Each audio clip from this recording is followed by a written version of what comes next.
پرسوں یہ حدیث میں نے پڑھی ابن ماجہ میں کہ ملک الموت کہتا ہے ایتها النفس الخبیثہ کانت فی الجسد الخبیث، اے خبیث روح جو خبیث جسم میں تھی، اخرج باہر آؤ۔ اب وہ واپس تو ہو نہیں سکتا، اپنے آپ کو روک تو سکتا نہیں، تو وہ حیران پریشان خوف زدہ، تو اس کے جواب میں اس کو ملک الموت کہتا ابشری ابشری بحمیم وغساق وآخر من شکلہ ازواج، تیار ہو جا خوفناک عذاب کے لیے اور کھولتے پانیوں کے لیے، کانٹے دار جھاڑیوں کے لیے اور بے شمار عذاب کی شکلوں کے لیے۔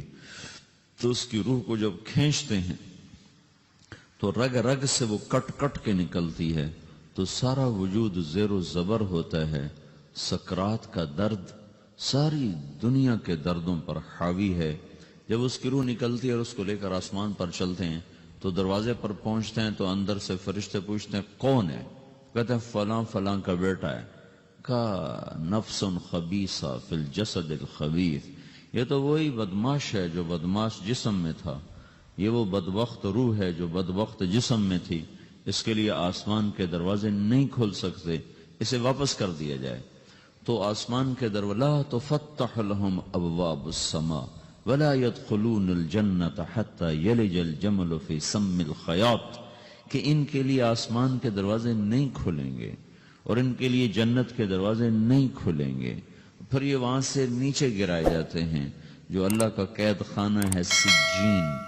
وما ادراک ما سجین کتاب مرقوم، وہ تمہیں خبر نہیں کہ وہ کیا خوفناک قید خانہ ہے جو اللہ تعالیٰ نے بنایا ہے، اسے وہاں دھکیل دیا جاتا ہے۔ پھر قیامت تک اس کے لیے انتظار کی گھڑیاں ہیں اور عذاب کی شدت ہے۔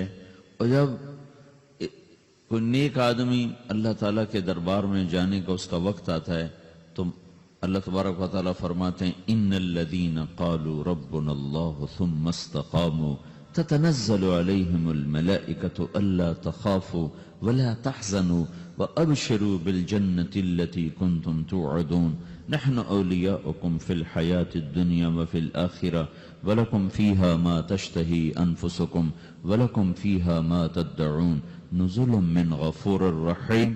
جب کوئی نیک مرد عورت کے جانے کا وقت آتا ہے تو اس کے لیے بھی فرشتے آتے ہیں اور آ کر اس کو خوشخبری دیتے ہیں اور آ کر اس کو تسلی دیتے ہیں کہ آپ غم نہ کریں، پیچھے والے بھی آپ کو مل جائیں گے، آپ خوف نہ کریں، آگے ساری منزلیں آپ کے لیے آسان ہیں، آپ کے لیے جنت بھی تیار ہے، رب بھی مہربان ہے۔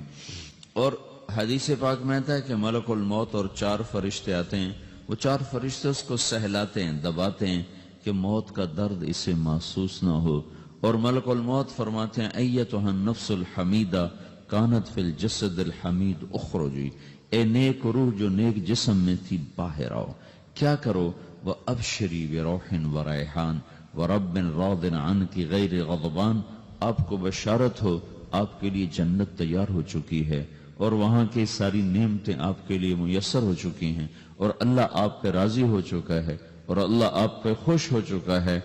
اس پر اس کی روح کو نکالا جاتا ہے، پھر سارے فرشتے اس کو استقبال کے ساتھ جب آسمان پر لے جاتے ہیں تو اندر سے پوچھتے ہیں کون ہے؟ کہ فلاں فلاں کا بیٹا، فلاں فلاں کی بیٹی۔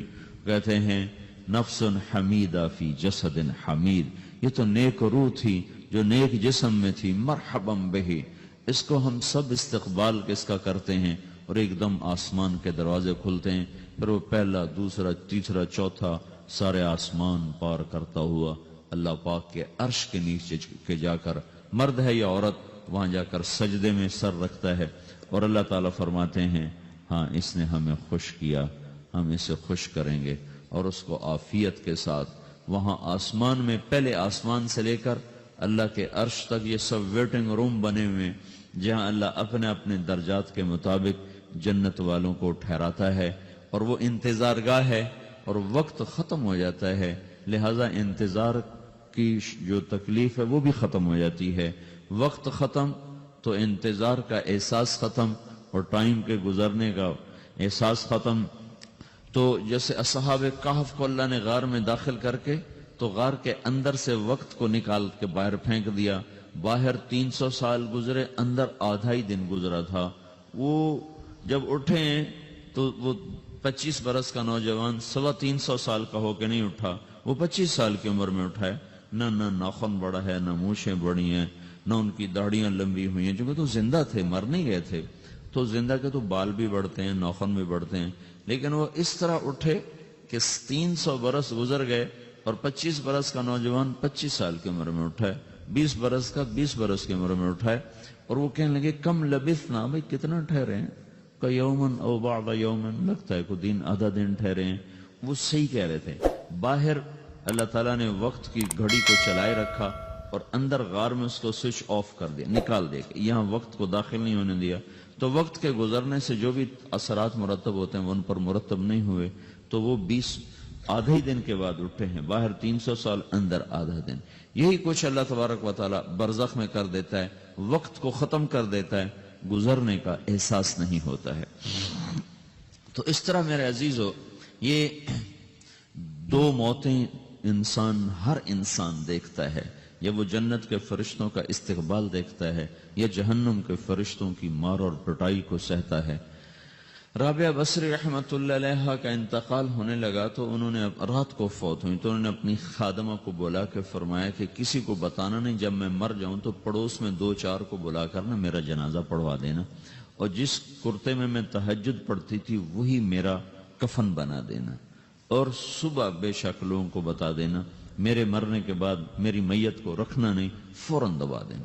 تو جب ان کا انتقال ہوا تو انہوں نے پڑوس کے 2-4-10-20 آدمی بلائے اور ان کو تدفین تجہیز سب کچھ ہو گئی۔ صبح شور مچا کہ وہ رابعہ بصری کا انتقال ہو گیا۔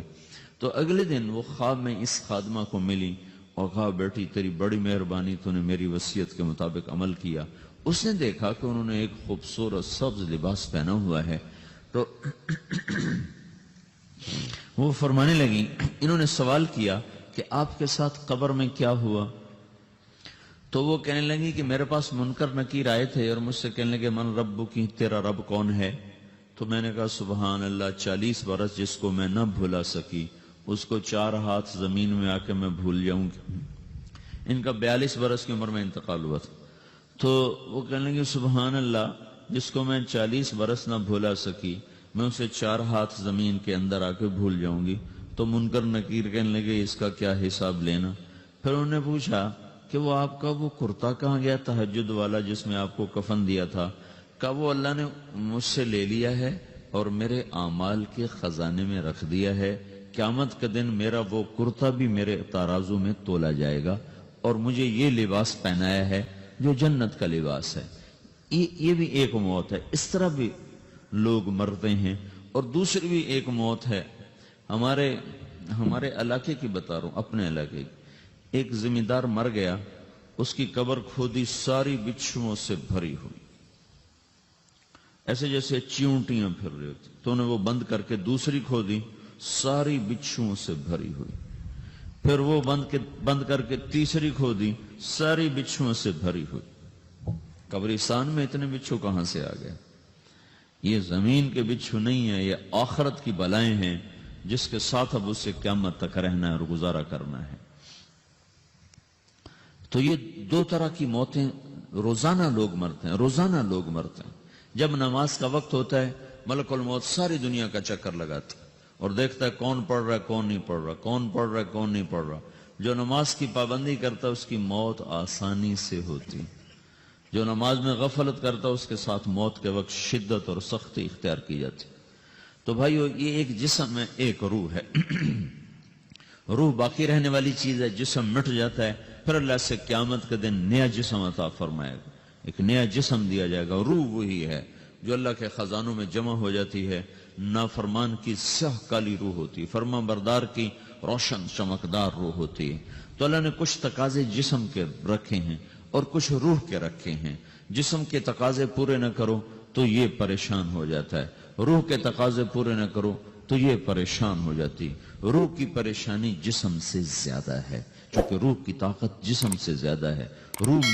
جسم مٹی سے بنا ہے، اس کی غذا بھی مٹی سے نکلتی ہے۔ روح آسمان سے ہے، اس کی غذا بھی آسمان سے ہے۔ روح کا تعلق جب تک اللہ سے نہیں جڑتا، اس بھوک اور پیاس لگتی رہتی ہے. جسم کو جب تک روٹی اور پانی نہ ملے یہ تڑپتا اور پریشان رہتا ہے. جیسے اللہ تعالیٰ نے ہمارے جسم میں روٹی اور پانی کی طلب کو بے ساختہ رکھ دیا ہے. میں بیان کے دوران بھی پانی پی رہا ہوں، آپ دیکھ رہے ہیں کہ میرا حلق سوکھ جاتا ہے، مجھے طلب محسوس ہوتی ہے پانی. حلق سوکھتا ہے، پانی کی طرف بھاگتے ہیں. بھوک لگتی ہم روٹی کی طرف بھاگتے ہیں.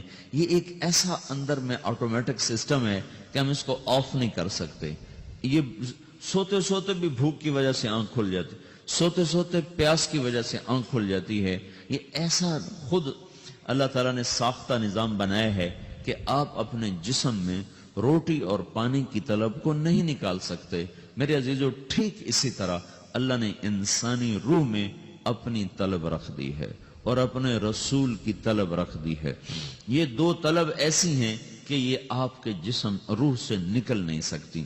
جیسے بھوکا روٹی نہ کھا لے، پیاسا پانی نہ پی لے، اسے چین نہیں آ سکتا. وہ روح جو اللہ اور اس کے رسول سے نہ آشنا ہے، جب تک وہ وہاں تک پہنچ نہیں جاتی اسے چین نہیں آ سکتا، اس کا اندر پریشان رہے گا. 1997 میں جب جنید جمشید سے میری پہلی ملاقات ہوئی تو اس نے مجھ سے یہ سوال کیا کہ مولوی صاحب، ایک پاکستانی نوجوان جس گلیمر کو خوابوں میں دیکھتا ہے، وہ گلیمر تو مجھے زندگی میں ویسے ہی حاصل ہے. میرے چاروں طرف زندگی کا رقص ہے اور میری زندگی کی ہر خواہش، ہر تمنا پوری ہے. اس کے باوجود میرے اندر اندھیرا ہے، میرے اندر خلا ہے. مجھے لگتا ہے میں وہ کشتی ہوں جس کا کوئی ساحل نہیں، جس کی کوئی سمت نہیں، جس کا کوئی گھاٹ نہیں. یہ کیوں ہے؟ میرے ساتھ تو ایسا نہیں ہونا چاہیے. ایک عام لڑکا تو کہتا ہے ہائے کاش یہ ہوتا، اس کو وہ نہیں ہو رہا تو پھر وہ پریشان ہے، ہائے یہ ہوتا، ہائے وہ ہوتا. تو میں تو ہائے نہیں کرتا ہوں، میری تو ہر لذت اور خواہش میرے سامنے تشتری میں سجا کے پیش کی جا رہی. میں کیوں ایسا کر رہا ہوں؟ میں ہائے ہائے کیوں کر رہا ہوں؟ میرا اندر ویران کیوں ہے؟ میرے اندر میں خلا کیوں ہے؟ یہ وہی خلا ہے کہ وہ روح کی پیاس کو شراب میں بجھانا چاہتا ہے، وہ روح کی پیاس کو لڑکی میں بجھانا چاہتا ہے، وہ روح کی پیاس کو موسیقی سے بجھانا چاہتا ہے، وہ روح کی پیاس کو دنیا کی رعنائیوں میں 5 سٹار ہوٹلوں سے بجھانا چاہتا ہے. روح کیا جانے روٹی کیا ہے، شراب کیا ہے، پانی کیا ہے، عورت کیا ہے، موسیقی کیا ہے، گھنگرو کیا ہے، پائل کیا ہے، چھنکار کیا ہے. روح کو ان چیزوں کی کیا خبر؟ امریکہ میں ہماری ایک جماعت تھی تو 4 لڑکے 2 لڑکیاں، 4 لڑکیاں 2 لڑکے مسلمان ہیں. تو ایک لڑکے کا نام رکھا تھا ابراہیم، اور اس کو جب پڑھایا نا کلمہ، انہوں نے کہا ہائے، انہوں نے کہا ہائے، اور دونوں ہاتھ یہاں رکھے سینے پر، دل پر، کہا ہائے. تو ہمارے ساتھی ہیں ڈاکٹر اختر، وہ کہنے لگا کیا ہوا کیا ہوا؟ کہنے لگا جب سے ہوش سنبھالا یہ جگہ خالی تھی، یہ تیرے کلمہ پڑھانے پر بھر گئی ہے کہ میری خوشی سے ہائے نکل گئی. یہ جگہ خالی رہے گی، یہاں شراب نہیں پہنچ سکتی، یہاں نغمہ اور موسیقی نہیں پہنچ سکتی، یہاں تالے لگے ہوئے ہیں، یہاں تک کوئی آواز نہیں جا سکتی. دل کے تاروں پر ایک ہی نغمہ چڑھ سکتا ہے اور وہ اللہ کی یاد کا ہے اور اللہ کی محبت کا ہے اور اللہ کے رسول کی محبت کا ہے. باقی کوئی مضراب ایسا نہیں جو ان تاروں کو چھیڑ سکے. باقی کوئی چیز، آواز ایسی نہیں جو دل کی دنیا پر جا کر دستک دے سکے. یہاں بند دروازے ہیں، یہاں صرف اللہ پہنچے گا، اللہ کے رسول کا تعلق پہنچے گا، باقی کوئی چیز یہاں نہیں جا سکتی.